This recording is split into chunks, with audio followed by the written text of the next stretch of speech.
I think we have a great turnover of candidates, not incumbents. If you didn't have money taken out of your pay every week, in a week before the election you had to write one check to the IRS for the total amount, maybe you would vote for somebody a little different. Yes? I think one of the answers to this gentleman's question about how you can make change and guarantee change, other than voting incumbents out of office, is set term limits. Because with term limits, you're not going to have the incumbents making deals with unions and other entities. That's true. The argument, That's very good. but the problem with that is, in order to get term limits, you have to get them to vote to put it on the ballot as a Well, constitutional what he's amendment. saying about guarantees, if you change the people that are in there, those people will be getting the term limits. Right, but then that's kind of like a catch-22. If you get the people you want in there who are going to vote for lower taxes and everything else, do you want to term limit them?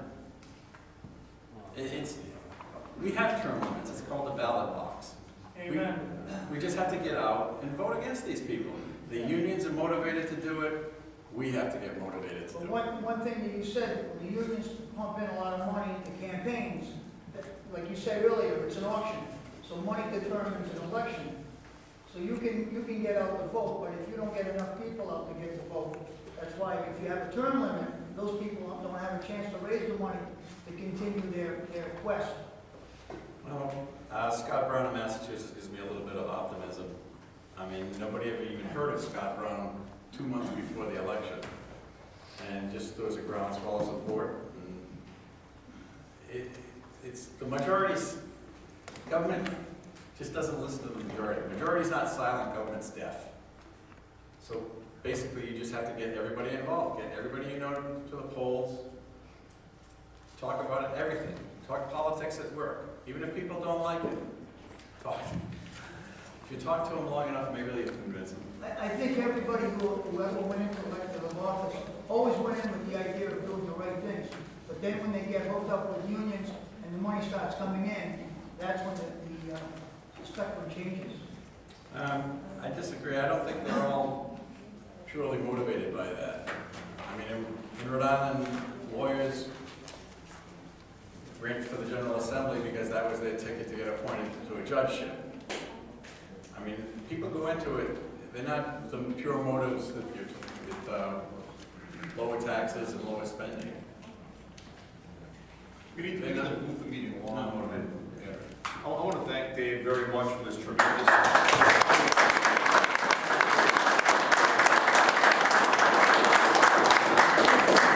I hope that whoever here is from Smithfield remembers this in November, because we need people like this guy here in there to do what's right, because obviously no one else is. There's a very small minority of people in the state government who is opposing this type of scenario, which will benefit everybody. So remember Dave Bebo in November.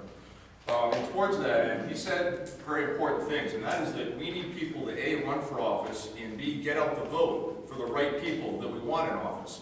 And it goes back to what I said earlier. We need people to A, start more groups, spread out more groups around Rhode Island in more districts, and then be willing to get off the couch and burn some calories. Hand out flyers at your stop and shop.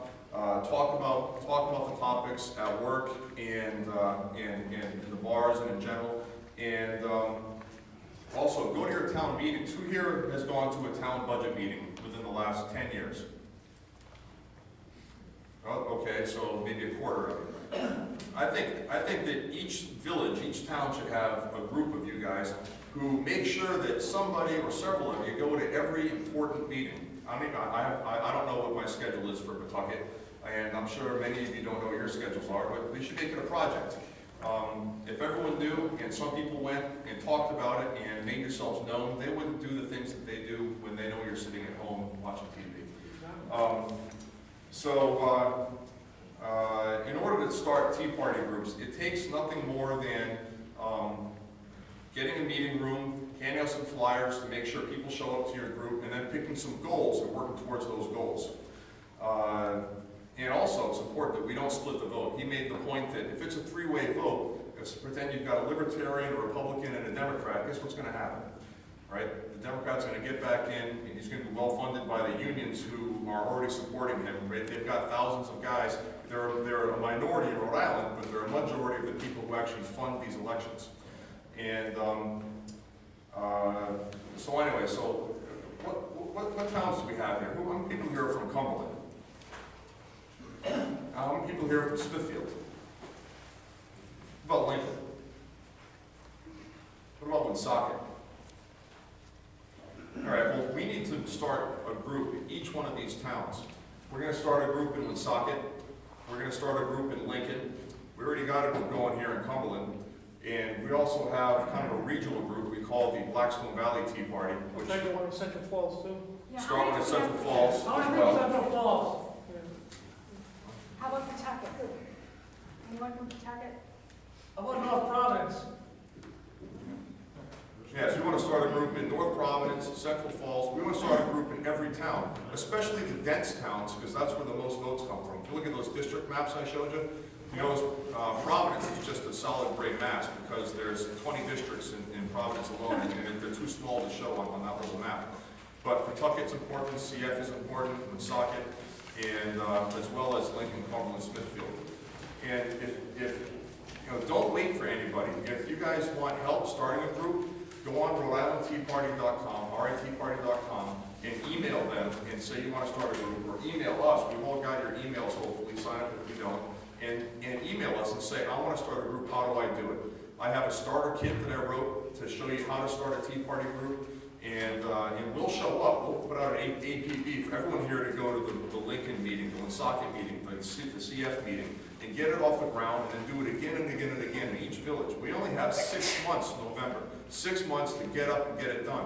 And we need you to do it. I mean, I'm not getting paid for this. You know, I'm going to go home, I'm going to have some pizza and watch TV, and I'm going to get back my email, and I'm going to be working on this all night. And this is what I do every damn night. It's ridiculous. I mean, I've got other things I'd rather do, but I'm caught up in this now, and I got 6 months to get it done. And I need you to do that too. We all need you. You need you. You need you to get involved and get this done.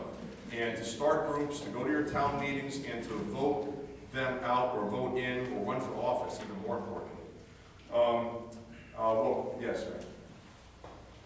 Should we not, we haven't talked about, shouldn't we say jobs, emphasize what's missing, jobs in Rhode Island, and Right, and we have, the cost of it, how we're going to. sure, absolutely. The Tea Party platform is basically what's most fundamental to our quality of life, which is taxes, having a balanced budget, getting the government out of our pockets and out of our ears and our eyes and everything else that they want to get into. You know, that's really what's the two scary aspects of Obamacare is, number one, the financial side of it. They want to raise taxes on everything to pay for it. But B, the control. They're going to have their hands in your lives everywhere you turn in order to get this done. And and that's why we don't talk about social topics. You know, we don't talk about gay marriage and abortion and all that, because we want to get all the people in who are otherwise concerned with taxes and budgetary concerns that impact our personal individual selves. And some news about Rhode Island Tea Party. We're coming up with a new website to have a lot more information on it. And there's a lot of support information on there. Like I said, there's a starter kit on there to help people start Tea Party groups. We're also starting a political action committee in order to help finance races such as Dave's. Unfortunately, the rules for Rhode Island PAC only lets us donate, I think it's $1,000 per candidate, $25,000 per year from the PAC, but some things that we're doing, also we can finance some advertising. Once again though, the money doesn't just come out of the ground, you know, people have to donate. But you know, that's being unrolled as I speak. It's still kind of in its embryonic stage. And Thursday, is everyone here coming to the rally on Thursday down at the Steakhouse from 3 to 6 o'clock? I hope everybody does, because I just got the sausage and pepper guy to say he's going to show up. So sausage and pepper's there.